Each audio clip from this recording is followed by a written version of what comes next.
This particular inquiry began when I started to look at the alleyway near my house as a lab. I'd been reading a lot of research into ambient advertising, as well as more theoretical research into place, reading Tim Creswell, Henry Lefebvre, and Yi-Fu Tuan. Initially, the alleyway was a choice born out of convenience. I would have to walk through it to work each day, and come through it on my way back home.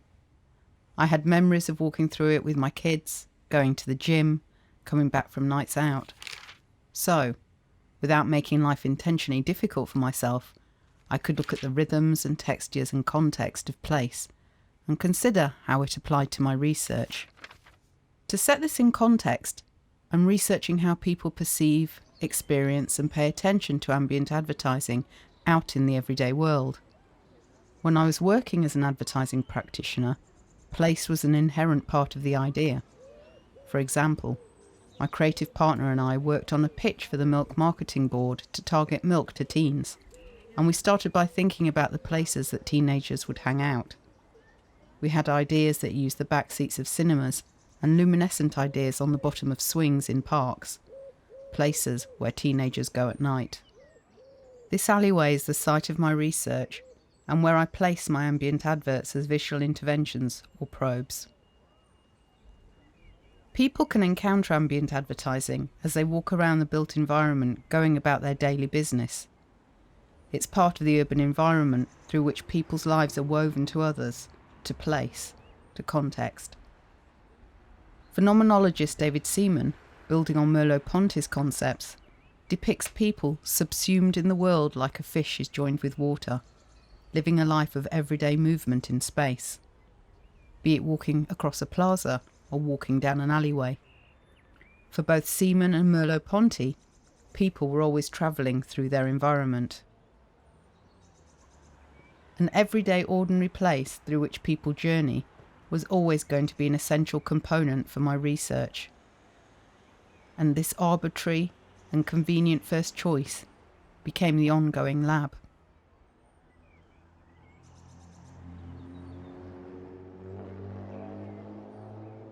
I first went through the alleyway as a practitioner, projecting into the space conversations with my creative partner and my old industry clients, wondering what ambient adverts I might install in such places. After this, I walked through it with the academics that had researched ambient advertising before me, fantasising discussions with them about their methodological choices. I then went through the alleyway in conversation with my PhD supervisors that helped frame and guide me in my multiple subsequent journeys. I visited this alleyway with Sarah Pink and Gillian Rose, and more recently with Deleuze and Guattari and Christopher Vitali, and with my many participant researchers who kindly shared their experiences with me. I visited this alleyway many times with Merleau-Ponty. To paraphrase Heraclitus, it was never the same alleyway, and I was never the same person. My perception of the alleyway and the objects within it changed over the years. This then is me revisiting my Phase 1 journey, a year of walking through the alleyway, keeping an auto-ethnographic diary, coming up with ideas for ambient adverts, and thinking about my encounters. I was reading a lot of Georges Perec at the time. My path to Perec was through his early employer, Henry Lefebvre, and Lefebvre's interest in ordinary places. Up until this point, Perec's writing was a little bit like a place on a bus journey timetable, something I seemed to go past but never stop at. Perec's materialistic, hyper-observational style, in an attempt at exhausting a place in Paris, was eye-opening for me. It exemplified how beautiful close observation can be, how truly poetic. He termed this type of excessive attention to our everyday world endotic, or infraordinary. He draws space and time through language, exposing hidden rhythms and patterns. Species of Spaces and Other Places allowed me to get closer to his thoughts on relationships with space, as he moves from bed to bedroom, to apartment, out further to the neighbourhood, to the country, to Europe, to the world, and finally to space. He offers up ways to use precise observational techniques in an embodied moment of being within a place. There is a man sat under the lamppost in the centre of the alleyway. He wears flip-flops with pinstripes on them, jeans that are dirty, and a dirty anorak. You can feel how cold his bare feet are in the cold air. In his Sainsbury's carrier bag, there's a carton of orange juice and a bottle of vodka. He first picks up the bottle of vodka and takes a big swig of it, and then very deliberately puts it back in the bag. He then picks up the orange juice, Sainsbury's own brand, and takes a big swig of it, and then puts it back in the bag, nestling it clumsily against the vodka bottle. He swallows. He looks at the fence opposite and he shrugs his shoulders as if to say, "Well, there you are. That's how it is." He keeps looking at the wall. There's no one else around. I turn and walk back in the other direction. Using autoethnic practice and noting the infraordinary over the course of a year, I observed and wrote and sketched these stories from the alleyway. I went down it many times a week. The realisation that drawing of ambient adverts and environments was a valid part of my practice came late to me.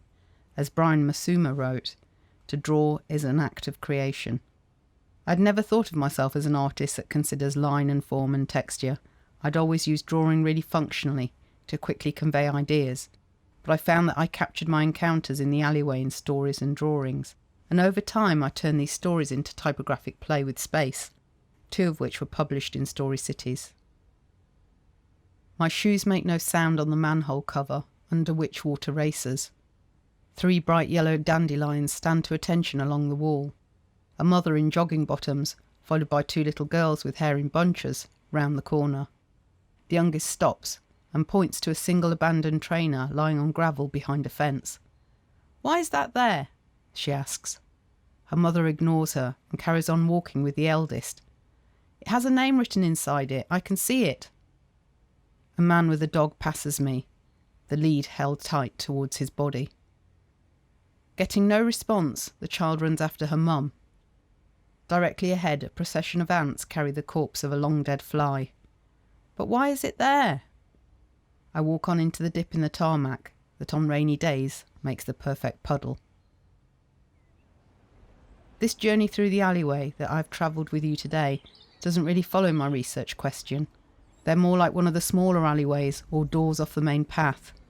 While the type play itself was only really a distraction or a nice seduction, the observation themselves were my phase 1, the first part of my own encounter with the space and objects and beings that come together in the alleyway, readying me for the rest of my research.